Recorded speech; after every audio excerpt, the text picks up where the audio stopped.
Alors je vous propose à présent de prendre 5 minutes pour faire le tour, je dirais, de l'interface ou de l'ergonomie du logiciel.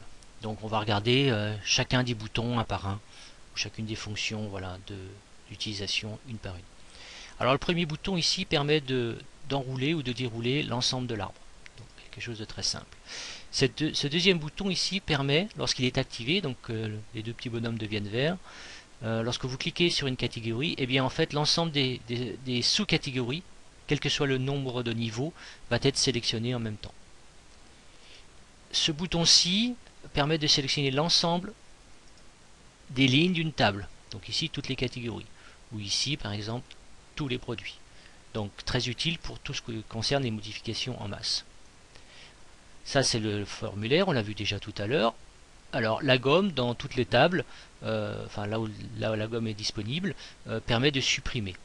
Donc ici par exemple, on va pouvoir supprimer ces deux catégories d'un seul coup. Alors ça c'est irréversible, hein, donc à utiliser avec précaution.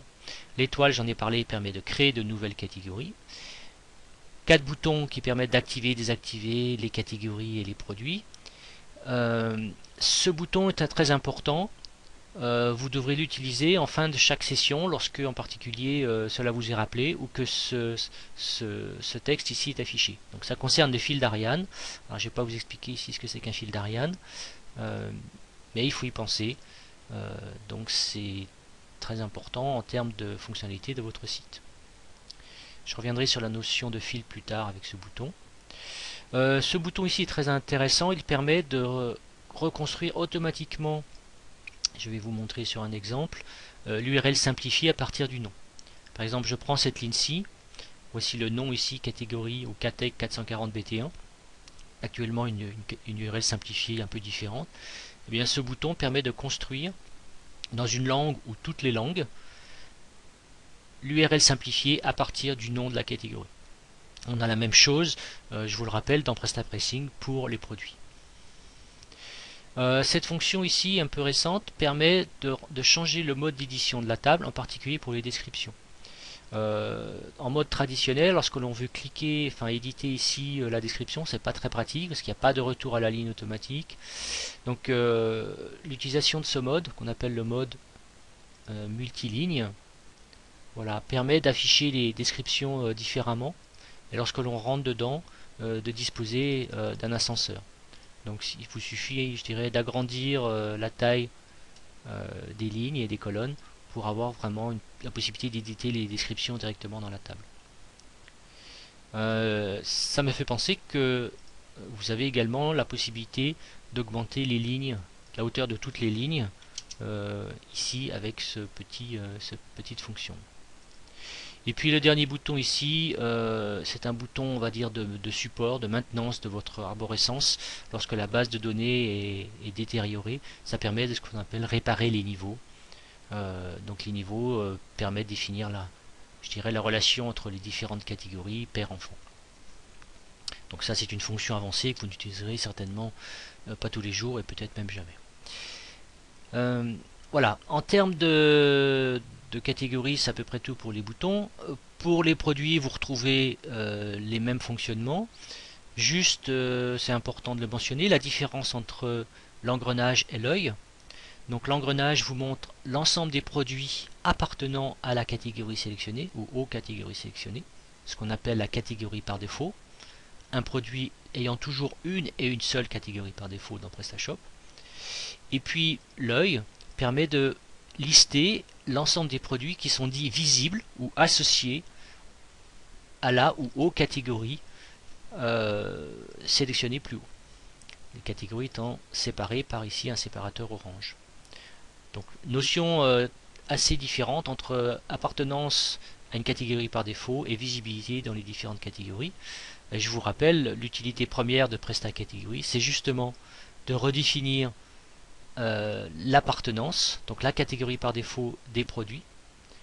Donc soit avec ce bouton-ci, donc qui permet d'assigner une nouvelle catégorie par défaut, donc celle qui sera choisie ici au produit sélectionné en bas, soit encore avec ce bouton ici, qui permet de prendre tous les produits des catégories sélectionnées ici dans la liste des catégories cibles et de les déplacer, donc les associer à une nouvelle catégorie source, une nouvelle catégorie par défaut dans la liste des catégories cibles ici.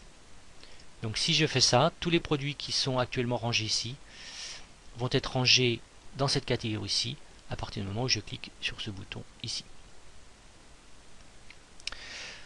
Donc sinon vous retrouvez les mêmes fonctions, donc pour enrouler, dérouler tout, activer, désactiver, sélectionner toutes les lignes, mode édition multiligne. Vous avez encore un bouton ici intéressant qui permet de reclasser, réordonner plutôt les produits dans chacune des catégories. Donc vous savez que l'ordre des produits peut être défini par ce qu'on appelle leur paramètre position. Donc on peut l'automatiser ici. Alors je vous montre la manip. En fait il faut commencer par aller afficher ou rajouter dans la table deux colonnes qui sont très importantes, qui sont ce qu'on appelle ici la visibilité, et puis celle-ci, alors peut-être que j'ai pas tout visible, qui sont catégories associées, celle-ci, et position. Il faut également penser à rafraîchir et à choisir non pas l'engrenage mais l'œil, qui va permettre donc de lister tous les produits visibles dans là où les catégories sélectionnées ici. Voilà. Donc dans ce mode-ci, lorsque ces deux colonnes sont cochées et que je suis en mode œil, le programme présente les produits dans un ordre un peu différent, un ordonnancement différent. En fait, ils sont ici regroupés par ce qu'on appelle catégories associées, c'est-à-dire les catégories dans lesquelles ils sont visibles. On peut voir donc dans ce mode que tous les produits qui sont visibles dans la catégorie iPod BT1 sont visibles également dans la catégorie, enfin ces deux-ci sont visibles dans la catégorie 0. Ces trois-ci, pardon, il y en a peut-être même d'autres. Oui, tous ceux-ci en fait sont visibles dans la catégorie 2, dans la catégorie accueil. Et puis ici, on se retrouve avec tous les produits donc de cette catégorie 3 iPod BT1. Voilà. Et ces produits sont actuellement donc classés dans cette catégorie par position. Ça, c'est la valeur de la position dans cette catégorie de tous ces produits. Donc la position va permettre de définir dans quel ordre les produits seront affichés dans le back-office et dans le front-office. Alors vous pouvez modifier les positions ici directement dans la table, mais vous pouvez également, et c'est plus pratique, sélectionner je dirais par exemple tous les produits ou un ensemble de produits de cette catégorie et redéfinir la position de ces produits. Par exemple, on peut dire que celui-ci sera en 1, 2, 3 et 4. Il suffit de donner la position de départ. Donc, par exemple, si je vais commencer en 1 pour le premier, de cliquer sur ce bouton 1, 2, 3, et vous voyez, ces 4 produits ont été réordonnés. Alors l'utilité de cette fonction, l'intérêt de cette fonction, c'est surtout lorsque l'on veut, par exemple, réordonner les produits en fonction d'un paramètre donné. Par exemple, je ne sais pas, en termes de date de disponibilité. Il vous suffit à ce moment-là de classer par date de disponibilité, donc en cliquant sur la colonne, sur le titre de la colonne, puis d'utiliser cette fonction 1, 2, 3 pour réordonner vos produits. Alors voyons à présent la notion de filtre. Donc un filtre permet de ne lister que les produits qui correspondent à un certain critère. Par exemple, je peux mettre un filtre sur la rubrique nom des produits. Il suffit pour cela de faire un clic droit dans la liste, dans la colonne qui nous intéresse, et de choisir les conditions. Donc on peut très bien prendre par exemple un filtre sur contient, commence, différent de, etc. Et puis la valeur qui nous intéresse. Donc par exemple, je ne vais lister que les produits qui contiennent le mot nano. Voilà, je valide. Et donc j'ai mon filtre qui s'applique sur ma liste. Donc ça, ces filtres vont vous permettre d'appliquer des modifications en masse que sur une sélection de produits donnés. Alors vous avez des filtres ici dans les tables, vous pouvez en mettre sur n'importe quelle colonne. Vous pouvez désactiver l'ensemble des filtres avec ce bouton. Mais vous avez également des filtres ici, encore plus intéressants, qui agissent au moment de la lecture, de la construction, de la lecture des produits au niveau de la base de données. Donc là, ce sont des filtres qui vont vous permettre d'accélérer grandement la lecture, alors que les filtres de colonnes, tels que je viens de vous le montrer ici, agissent une fois que les produits ont été lus et affichés. Alors les filtres ici, ou qu'on appelle aussi pré-filtres ou filtres de lecture, donc vous pouvez les définir au niveau par exemple des fabricants, des fournisseurs, mais également sur tout autre paramètre. Donc référence, ON13, nom, base, prix, etc. Donc toutes les colonnes de la table produit permettent de mettre un filtre de manière à ordonner, enfin à filtrer, à limiter l'ensemble des produits listés suivant les paramètres que vous aurez définis ici. Vous pouvez définir deux filtres et les combiner avec un et ou un ou. N'oubliez pas de rafraîchir après avoir défini un filtre. Alors, je viens de vous montrer qu'avec un clic droit, on pouvait ici ajouter un filtre. Et bien sur certaines colonnes, en particulier les colonnes qui sont dites modifiables, par exemple la colonne de visibilité ici, le clic droit vous donne également d'autres fonctions, en particulier des fonctions de copier-coller, et celles-ci très intéressantes qui sont des copier-coller verticaux. Donc un copier-coller vertical permet, par exemple si je prends 3 lignes ici, de copier cette valeur search ici sur ces 3 lignes sélectionnées, avec cette fonction ici. Donc ça permet d'éditer rapidement un ensemble de produits, je dirais, en un seul clic. Alors d'autres petites fonctions d'ergonomie intéressantes à vous montrer. Donc dans l'onglet affichage ici, sachez que la liste des colonnes est automatiquement sauvegardée dans une des 6 configurations possibles. Donc vous pouvez vous-même créer 6 configurations de colonnes différentes. Donc vous commencez par choisir un numéro. Vous choisissez les colonnes à afficher ou non dans la table, avec des boutons pour permettant de tout décocher, enfin tout décocher ou tout cocher ou ne cocher que les valeurs par défaut. Voilà, et donc vous permet de créer des configurations typiques en fonction du type de travail que vous voulez faire. Vous pouvez changer la taille des images dans la table produit ici ou dans la table des catégories également. Et puis vous pouvez aussi obtenir comment dire, ajouter les colonnes contenant l'URL des produits directement dans la table. Vous avez également des fonctions d'exportation avec ce petit bouton ici. Donc exportation de la table vers Excel, vers Word, fonction d'impression. Donc aussi bien sur la table des catégories sources ici que celle des produits. Donc c'est pas tout à fait une fonction de création de catalogue telle qu'on l'a dans PrestaPressing, mais ça peut être utile si vous voulez malgré tout créer un fichier Excel rapidement sans avoir à repasser dans l'autre applicatif. Sachez également, alors j'aurais peut-être dû en parler tout au début, que vous avez 3 niveaux d'interface. Donc le mode avancé ici où toutes les fonctions sont présentées, donc c'est celle que j'ai utilisée dans cette vidéo. Mais au début, vous serez peut-être amené à utiliser le mode prise en main, où seules les fonctions les plus courantes, les plus basiques, sont proposées. Par exemple, ici, vous voyez que le mode, enfin, les onglets des images et des groupes de clients ne sont pas proposés. De même que certains icônes ont disparu. Alors tracer, c'est une fonction qui permet de cacher ou de montrer ce qu'on appelle la fenêtre de log ou la fenêtre de trace, donc qui permet de en fait qui vous liste tout ce qui se passe. Hein. Chaque fois que vous faites une opération, et bien en fait vous avez l'activité qui est ici enregistrée. Donc ça c'est très utile, surtout au départ quand on apprend à utiliser le logiciel pour voir ce qui se passe et si on a un souci on peut revenir en arrière dans l'historique. Bon les build-aid je ne vais pas revenir dessus, c'est simplement la durée d'affichage des build-aid sur certains boutons. Donc par exemple ici, voilà, quand le curseur reste sur un bouton donné, vous avez une aide en ligne qui s'affiche, qui vous explique le rôle précis de chacun des boutons. Cette durée d'affichage est paramétrable ici. Si ces build-aid vous gênent, vous mettez 0 dans ce paramètre-là et elles disparaîtront complètement. Alors sachez également que vous pouvez changer la langue d'affichage des données, aussi bien dans la table des produits que des catégories, et même des autres données comme les groupes de clients, en changeant ici la langue.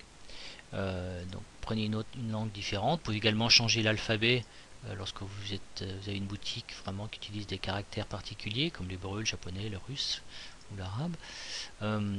Et vous pouvez également choisir de figer ou non la langue des catégories qui permet d'éviter de recharger cet arbre ici, l'arbre des catégories. À ce moment-là, donc si cette option est cochée, uniquement les produits seront réaffichés ou relus dans la base de données. Voilà. Et vous faites rafraîchir bien sûr après chacune de ces manipulations. Voilà, ici j'ai mes données en anglais.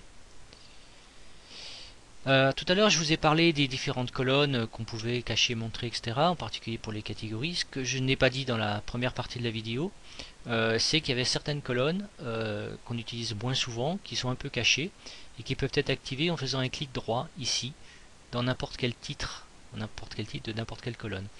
En fait, les colonnes un peu cachées, c'est celle-ci, ID parent, niveau, and left, and right. Donc ça, ce sont des colonnes que vous n'avez pas besoin en principe de modifier, qui sont des colonnes techniques, on va dire. Donc l'ID parent, c'est justement le numéro du parent d'une catégorie donnée.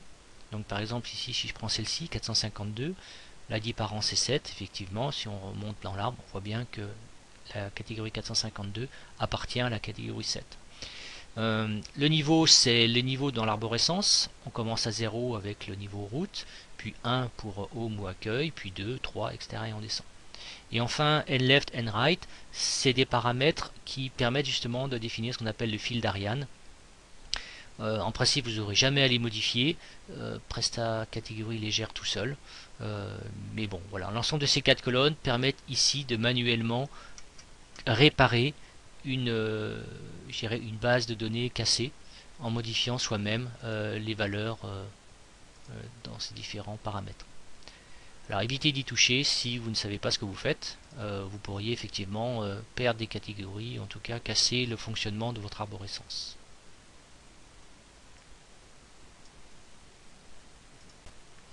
Voyons un peu les différents onglets que nous avons ici en haut à droite. Donc l'affichage est déjà présenté. L'onglet boutique, donc j'y reviendrai dans une vidéo à part. Donc c'est la gestion du mode multi-boutique à partir de PrestaShop 1.5 avec en particulier ces deux fonctions ici très importantes à comprendre. Donc je vous invite une nouvelle fois à aller visualiser cette vidéo sur le multi-boutique si vous êtes en PrestaShop 1.5.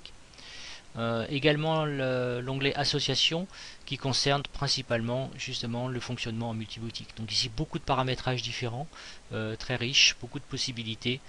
J'y reviendrai dans l'autre vidéo. Dans options de calcul, quelque chose d'assez intéressant à comprendre, c'est cette option ici qui concerne la reconstruction automatique du fil d'Ariane.